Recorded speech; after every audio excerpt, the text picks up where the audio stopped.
My people have lived on this land for many years. We have farmed and cared for the land through many moons.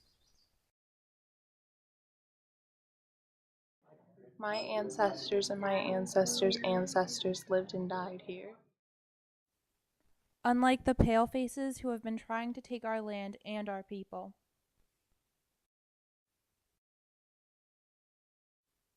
For this we blame Tisjano, or Gastayahi, Andrew Jackson.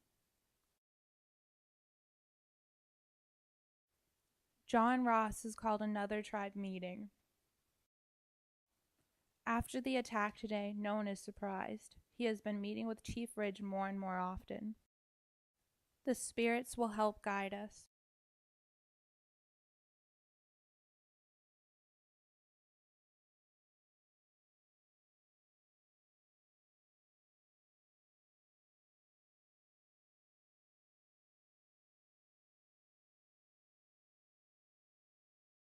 The Great Spirit is displeased with you for accepting the ways of the white people.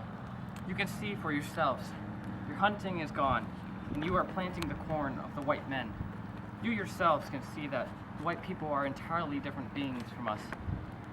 We are made from red clay. I believe it isn't the power of the Indians unassisted, but united and determined to hold their country.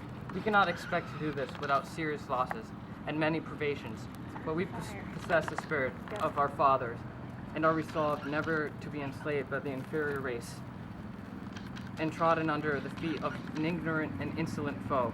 We, the Creeks, Choctaws, Chickasaws, Seminoles, and Tsalagi, never can be conquered. We, the great mass of the people, think only that love we have to our land, for we do love the land where we were brought up. We will never let our hold of this land go. To let it go will be like throwing away our mother that gave us birth. Inclination to remove from this land has no abiding place in our hearts, and when we move, we shall move by the course of nature to sleep under this ground, which the Great Spirit gave to our ancestors, and which now covers them in their undisturbed peace. My friends, circumstances render it impossible for you to flourish in the midst of a civilized country. You have but one remedy within your reach, and that is to remove the blessed. Thus, sooner you do this, the sooner you will commence your career of improvement and prosperity. The court has bestowed its best attention on this question, and, after mature deliberation, the majority is of the opinion that an Indian tribe or nation within the United States is not a foreign state in the sense of the Constitution, and cannot maintain an action in the courts of the United States. Thus, we will allow the Cherokee Nation to stay on their land under the protection of the United States.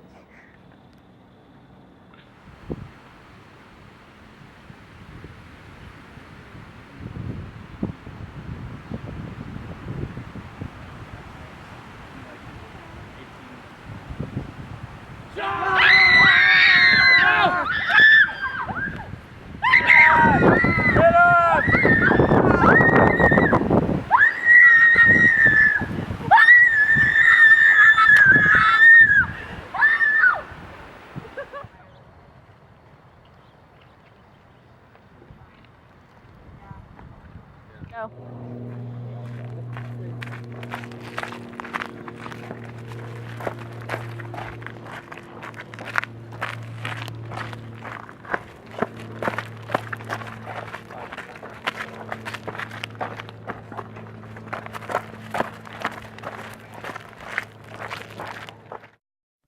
We are now about to take our leave in kind farewell to our native land, the country that the Great Spirit gave our fathers.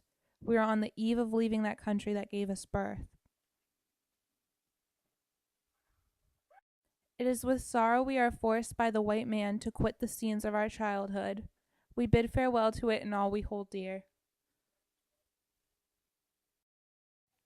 I saw the helpless Cherokees arrested and dragged from their homes, driven at the bayonet point into the stockades. In the chill of drizzling rain on October morning, I saw them loaded like cattle or sheep into 645 wagons and started toward the west. On the morning of November 17th, we encountered a terrific sleet and snowstorm with freezing temperatures, and from that day until we reached the end of fateful journey on March 26, 1839, the sufferings of the Cherokees were awful. The trail of the exiles was a trail of death. They had to sleep in the wagons and on the ground with fire.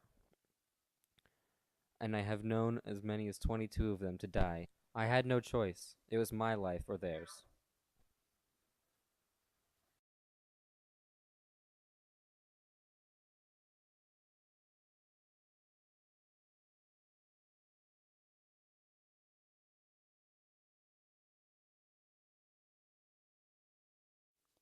The Indian nations have melted away like snowballs in the sun before the white man's advance.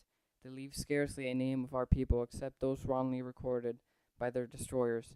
We had hoped that the white men would not be willing to travel beyond the mountains. Now that hope is gone, they have passed the mountains and have settled upon soggy land.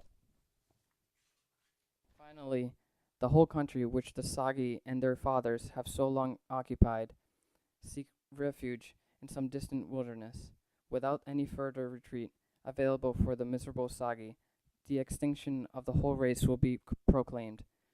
Should we not therefore run all risks and incur all consequences rather than to submit to further loss of our country? Such retreats, such treaties may be all right for men who are too old to hunt or fight. As for me, I have my young warriors about me. We will hold our land.